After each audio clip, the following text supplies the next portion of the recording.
Distinction du Bénin par l'Arabie Saoudite lors du Hajj 2024.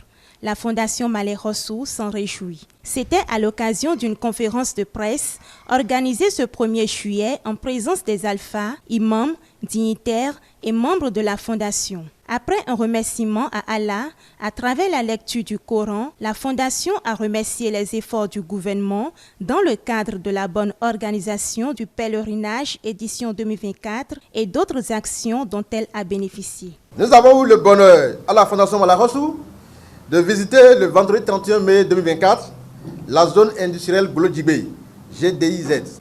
Notre joie était davantage grande lorsque nous avons relevé que ce pôle à forte attractivité industrielle de notre pays emploie déjà des milliers de citoyens béninois qui, grâce au travail qu'ils font, parviennent à subvenir à leurs besoins et ceux de leurs familles.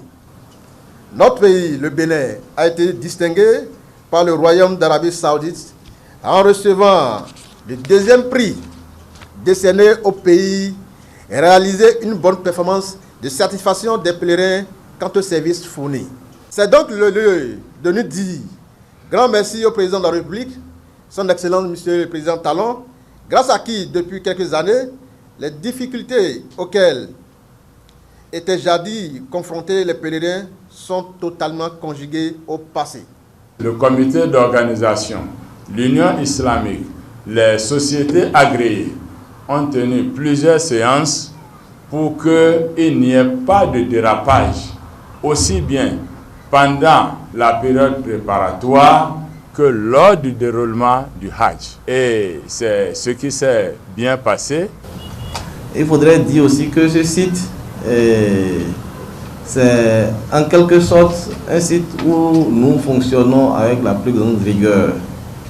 Parce que c'est à ce niveau-là que si nous ne travaillons pas bien, le dispositif va prendre de l'eau et ça va créer de sérieux problèmes là-bas. C'est-à-dire que, par exemple, si nous ne surveillons pas bien les choses avec toute la rigueur et l'impartialité, les gens peuvent se retrouver en Arabie Saoudite avec des produits prohibés. Et c'est pour cela que je voudrais remercier au nom de tous les autres collègues, la communauté musulmane, nos parents musulmans, nos frères en islam, qui ont accepté de rentrer dans le moule. Ça n'a pas été facile pour tout le monde. Occasion pour le premier vice-président de la Fondation Maleh Rossou d'implorer le Créateur afin que la paix règne à nouveau entre le Bénin et le Niger.